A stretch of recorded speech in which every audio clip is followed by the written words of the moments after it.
The dense forest of the Pacific Northwest stretched out like a living carpet, its ancient trees standing as silent witnesses to countless seasons.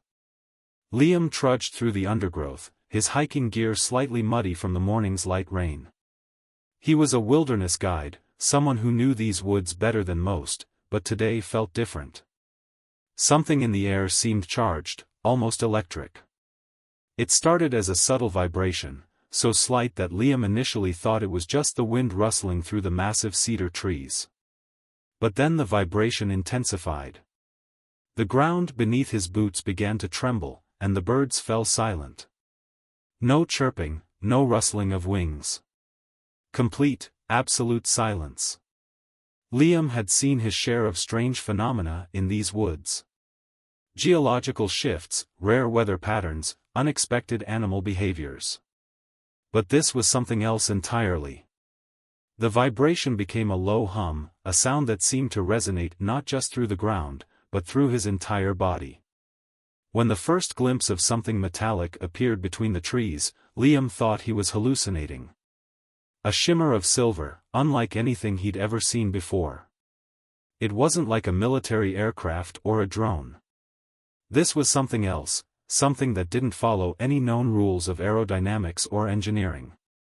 The object moved with an impossible grace, sliding between massive tree trunks as if they were mere suggestions rather than solid obstacles. Its surface seemed to ripple and change, sometimes appearing solid, sometimes transparent, like a living thing that could adapt to its environment.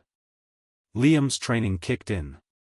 Years of wilderness survival had taught him to remain calm, to observe, to not make sudden movements. His hand instinctively moved to the communication device on his belt, but something told him that no conventional communication method would work right now. The craft, if one could call it that, stopped about 50 meters from where he stood. No sound. No wind displacement. Just a sudden, complete stillness. Liam's heart raced, but his breathing remained controlled. Years of guiding tourists through challenging terrains had taught him the value of staying composed. Then, a beam of light. Not harsh or blinding, but soft, almost gentle. It seemed to probe the environment, scanning the forest floor, the trees, the surrounding ecosystem. And then, most surprisingly, it focused on Liam. He didn't feel threatened. Strange as it sounds, the light felt more like a communication attempt than an invasion. Like someone, or something, was trying to understand, to connect, to learn. The next few moments would change everything Liam knew about the world, about humanity's place in the universe, and about the incredible secrets that lay hidden in the most unexpected places. Little did he know, this encounter was just the beginning of a story that would challenge everything humanity believed about their role in the cosmic ecosystem. A story of survival, of unexpected protection, and of a galactic system far more complex and compassionate than anyone could have imagined. The forest watched. The strange craft hovered. And Liam stood, a lone human about to become the unexpected bridge between two incomprehensible worlds. The soft light continued to envelop Liam, but it wasn't threatening. If anything, it felt like a complex series of questions were being asked without a single word being spoken. His wilderness training had taught him to read environments, to understand unspoken communication from animals and nature. This felt similar, yet completely alien.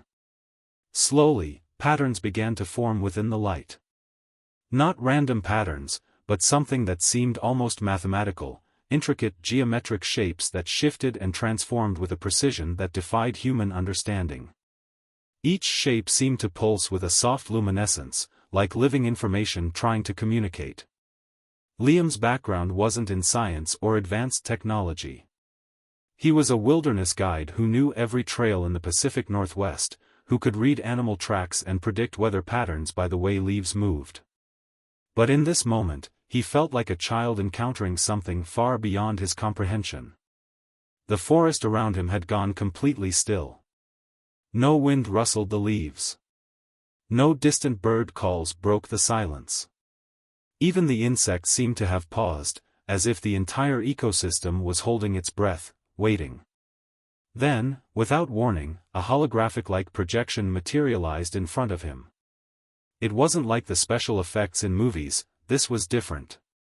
The projection looked like a three-dimensional map, but not of Earth. Galaxies, star systems, and intricate connecting lines danced before his eyes.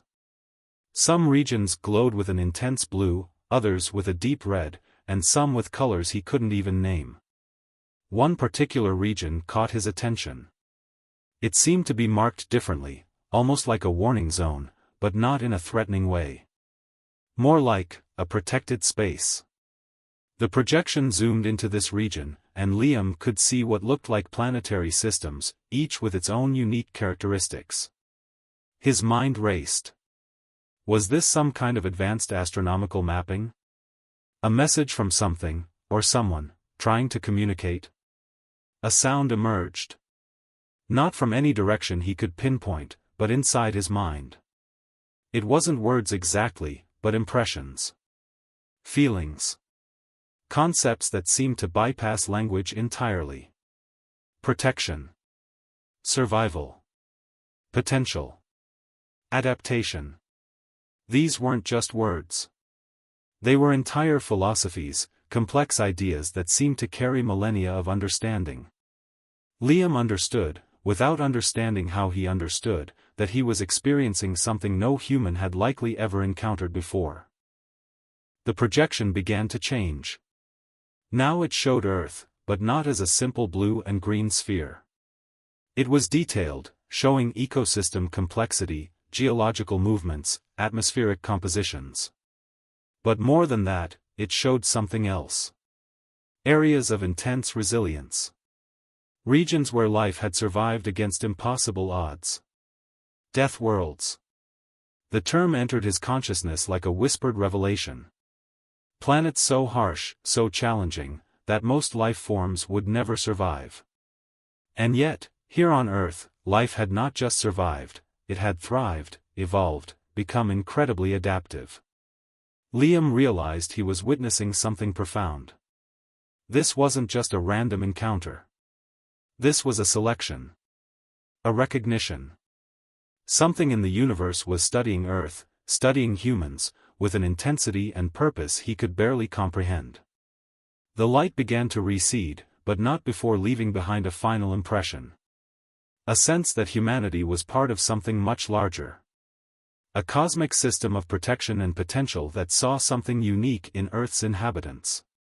As the last remnants of the strange light dissolved, Liam stood motionless. The forest around him slowly came back to life, birds chirped, leaves rustled, a distant deer moved through the underbrush. But nothing would ever be the same again. He had been chosen as a witness. But to what, exactly? The dense forest of the Pacific Northwest stretched out like a living carpet, its ancient trees standing as silent witnesses to countless seasons. Liam trudged through the undergrowth, his hiking gear slightly muddy from the morning's light rain. He was a wilderness guide, someone who knew these woods better than most, but today felt different. Something in the air seemed charged, almost electric. It started as a subtle vibration, so slight that Liam initially thought it was just the wind rustling through the massive cedar trees. But then the vibration intensified. The ground beneath his boots began to tremble, and the birds fell silent. No chirping, no rustling of wings. Complete, absolute silence. Liam had seen his share of strange phenomena in these woods. Geological shifts, rare weather patterns, unexpected animal behaviors. But this was something else entirely. The vibration became a low hum, a sound that seemed to resonate not just through the ground, but through his entire body. When the first glimpse of something metallic appeared between the trees, Liam thought he was hallucinating. A shimmer of silver, unlike anything he'd ever seen before. It wasn't like a military aircraft or a drone. This was something else, something that didn't follow any known rules of aerodynamics or engineering. The object moved with an impossible grace, sliding between massive tree trunks as if they were mere suggestions rather than solid obstacles. Its surface seemed to ripple and change, sometimes appearing solid, sometimes transparent, like a living thing that could adapt to its environment. The crew on the spaceship sat around the table, each member deep in thought as the holographic map of the galaxy flickered before them. They had come from various worlds, some of them peaceful, others more hostile, but they all shared one thing in common, the belief that the galaxy was a dangerous place. However, what they had discovered in their travels was something that shattered their expectations. Deathworlders. These humans, whose planet was filled with dangers that most species could not even imagine, had survived against all odds. The more the crew learned about them, the more they realized just how extraordinary these beings were. One crew member, a scientist from a peaceful world, was the first to voice what they had all been thinking. How do they do it? How do they survive on such a dangerous world, where every step could be their last? The captain, a seasoned veteran of countless battles, looked up at the hologram of Earth. That's the question we've all been asking. And what we've found is that it's not just about survival. It's about something much more powerful. He motioned toward the holographic map, showing a section of the galaxy where Deathworlders had first made contact with other species. Every species we've encountered that has tried to challenge them, they don't last long. But why? What makes them so strong? The scientist shifted in their seat. It's more than just brute force, isn't it? There's something in their way of life that makes them unique. Exactly, the captain said. Deathworlders have an unmatched will to live. They've faced threats that would have wiped out other species. But they don't just survive, they fight back, adapt, and grow stronger. Their entire way of life has shaped them into something no other species can match. As the crew discussed further, they came to realize that what made the Deathworlders truly special wasn't just their physical strength or their ability to outlast extreme conditions. It was the way they came together when needed, how they fought for each other and their homes. They had an innate drive to protect their own, a quality that made them not just survivors, but warriors. The captain stood up, pacing around the room, his voice growing more intense. And it's not just their homeworld that makes them dangerous. It's their mentality. Deathworlders have a history of fighting for survival, fighting for their loved ones, fighting for their very existence. That kind of determination, that kind of unity, is what the galaxy fears. A quiet moment passed as the crew absorbed his words. They had heard stories of Earth and its inhabitants, but hearing it from someone who had lived through battles and seen the strength of Deathworlders firsthand gave their knowledge a new weight. One of the younger crew members, who had been listening intently, spoke up. But why do we need to protect them? Why not just leave them to their own devices? They seem more than capable of handling things themselves. The captain paused, thinking carefully before answering. Because we've seen what happens when the galaxy doesn't understand them. We've seen species try to exploit their weaknesses, and we've seen what the Deathworlders are capable of when pushed too far. It's not just about them. It's about what their existence means for the balance of the entire galaxy. When the Deathworlders rise, they don't just protect themselves, they protect the rest of us too. The scientist leaned forward, clearly intrigued. So, in a way, the galaxy's survival depends on them? Exactly, the captain replied. Without the Deathworlders, the galaxy would be a much more dangerous place. Their strength, their unity, their resilience, these things hold the galaxy together. And that's why we protect them. Not because they need it, but because we need them. The conversation ended there, but the crew members sat in silence for a long time afterward, contemplating the weight of the captain's words. It was a new perspective for most of them, one that went beyond the usual view of power and survival. The Deathworlders weren't just a force of nature, they were a cornerstone of the galaxy's safety, whether anyone realized it or not.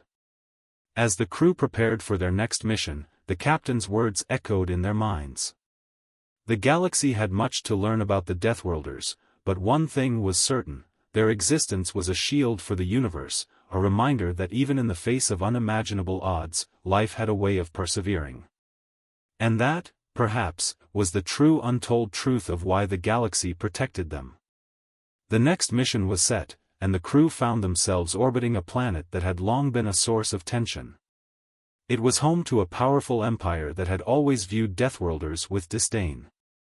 The crew had been tasked with negotiating peace, but the captain knew the stakes were high. The Deathworlders' reputation had preceded them, and many species feared what might happen if they were ever fully provoked. As the ship descended toward the planet, the crew gathered in the briefing room. The captain stood before them, his expression serious. "Remember what we've learned. Our mission is to open a dialogue, not to make threats," he said. "But we must also remember that the Deathworlders' strength is a symbol. They don't go looking for conflict, but when pushed too far, they will fight, and they will win.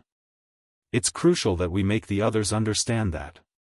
The crew nodded, understanding the importance of the mission. They were about to face a challenge that required both diplomacy and the recognition of the Deathworlders' strength. If they failed, the consequences could be dire. The planet below was massive, its cities sprawling with towering structures. The Empire was known for its strict, authoritarian rule, and the atmosphere was tense as the crew disembarked. Their arrival was met with cold stares from the planetary guards, but the captain's calm demeanor seemed to soften the air just a little. They were led to a grand hall, where the Emperor awaited them. The Emperor, an imposing figure with a sharp gaze, wasted no time with pleasantries. "What do you want?" the Emperor demanded. The captain stepped forward, his voice steady. "We're here to talk. To open a path to peace between your empire and the Deathworlders. There's more at stake here than you realize." The Emperor scoffed. "Peace? Why would we seek peace with creatures who are little more than savage animals?" The crew exchanged uneasy glances, but the captain remained calm. "It's not about what you think they are. It's about what they represent. Strength, unity, and survival against all odds. If you continue to treat them as inferior, you risk triggering something you won't be able to control." For a moment, the Emperor remained silent, his face unreadable. Then, he leaned forward slightly. "And what makes you think the Deathworlders are anything more than a threat we can eliminate when needed?" The captain's eyes hardened. "Because they've already proven they can destroy anyone who underestimates them. And once they're pushed, they'll fight not just for themselves, but for everyone they hold dear. Even those who don't deserve it." The room was quiet, the Emperor's expression shifting as he considered the captain's words. The crew waited, knowing the next moments could change everything. The tension in the room was palpable as the Emperor stared at the captain, his eyes calculating. For a long moment, neither side spoke, the weight of the conversation hanging heavily in the air. Finally, the Emperor spoke, his voice low but firm. "You speak of them as if they are untouchable. But you forget, this is my empire. We've conquered worlds and crushed enemies without mercy. Why should we fear a group of people from a backwater planet?" The captain's gaze did not waver. "Because underestimating them would be your greatest mistake. They have fought for every inch of their existence. They've faced dangers that would have obliterated other civilizations, and they've risen from the ashes every time. That's not something you can simply crush with brute force." The Emperor's lips curled into a sneer. "And what? You expect me to believe that these Deathworlders are more than just a thorn in my side? More than a primitive species that got lucky?" The captain's voice grew colder. "It's not about luck. It's about what they're capable of when they're pushed. If you provoke them, it won't just be a war on your doorstep, it will be a war that spreads across the galaxy. The Deathworlders' fight isn't just for their survival, it's for the survival of everyone they care about. That includes people like you." The Emperor's eyes narrowed, and the room fell silent again. The air felt thick, as if every word spoken carried the weight of entire civilizations. After a moment, the Emperor stood from his throne and paced slowly toward the window, looking out over the sprawling city below. His fingers tightened around the railing as he stared down at the world he had spent his life ruling. "I've seen the Deathworlders' strength firsthand," he said quietly. "Not on the battlefield, but in the stories. The whispers. There's a certain fear that grows in my mind when I think of them. Not because they are weak, but because they are unpredictable." The captain stepped forward. "You've heard the stories, then. That fear is what keeps the balance. The galaxy knows that the Deathworlders cannot be controlled. That's why they are respected, because they do not bow to anyone." The Emperor turned slowly, his eyes fixed on the captain. "Then tell me, what do you propose? That we simply bow to them? Acknowledge their superiority?" "No," the captain replied firmly. "I'm proposing that we stop seeing them as a threat. Instead, we see them for what they are, an essential part of the galaxy's survival. We protect them, not because they are weak, but because they are a force that holds the balance." For a moment, the Emperor remained still, his face unreadable. Then, with a deep sigh, he spoke again. "Perhaps there is more to this than I realized. But if I'm to accept this, I need to know one thing. What would the Deathworlders expect from us in return?" The captain paused, considering the question carefully. "Respect. Understanding. And the recognition that they are not to be underestimated. They won't ask for your alliance. They don't need it. But they will protect what matters to them. And if you're wise, you'll want them on your side." The Emperor's eyes flickered with something akin to uncertainty. "I don't like what you're suggesting, but I will consider it. You may leave now." As the crew made their way back to the ship, there was a sense of unease among them. The meeting had not been a complete success, but it hadn't been a failure either. The Emperor's resistance was still strong, but there had been a shift in his perspective. The captain knew it was only a matter of time before the reality of the Deathworlders' power would become undeniable. And when that time came, the Emperor might finally understand the truth. The crew departed, the conversation lingering in their minds. They hadn't come to a solution yet, but the seeds of change had been planted. And sometimes, that was all they needed. As the crew returned to their ship and made their way back into space, the weight of the mission hung heavy on their minds. The captain stood at the helm, staring out into the vastness of the galaxy. He knew the conversation with the Emperor had been a turning point, but the road ahead was still uncertain. Would the Emperor truly change his approach, or would the old fears resurface? The crew gathered in the briefing room once more, and the captain spoke with a voice that carried both resolve and caution. "We've done all we can for now. The Emperor's response may not be immediate, but it's a start. The Deathworlders will continue to fight for their survival, just as they always have. But now, the galaxy has a choice, whether to understand their strength and respect it or face the consequences of ignoring it." One of the crew members, the young officer who had questioned the need for protection earlier, spoke up. "But if the Emperor doesn't fully accept it, what happens then? Will we have to fight to protect them?" The captain shook his head. "The Deathworlders won't fight out of spite. They fight to protect what matters, each other, their world, their people. But if we don't respect that, if we don't help spread the message that they are vital to the balance of the galaxy, there could be consequences." The room fell silent, the crew processing the weight of what had been said. The captain knew they weren't just talking about one planet or one empire. They were talking about something much larger: the survival of countless civilizations, and the understanding that some forces in the galaxy were beyond control. As the crew made preparations to leave the planet's orbit, the captain received a final communication from the Emperor. His voice, now less certain than before, spoke over the transmission. "I've given your words some thought. Perhaps there is truth in them. I'm willing to discuss terms with the Deathworlders. But mark my words, this is not an alliance of equals. It will be a matter of mutual respect, not submission. And if they overstep, we will respond." The captain's face remained neutral as he replied. "Understood." We'll relay your message. As the communication ended, the captain turned to his crew, a small but determined smile crossing his face. Sometimes, it's not about making them agree. It's about making them understand. And today, we've made progress. The Deathworlders have no interest in dominating the galaxy, but their strength will never be ignored again. Not by anyone. The crew nodded, their spirits lifted.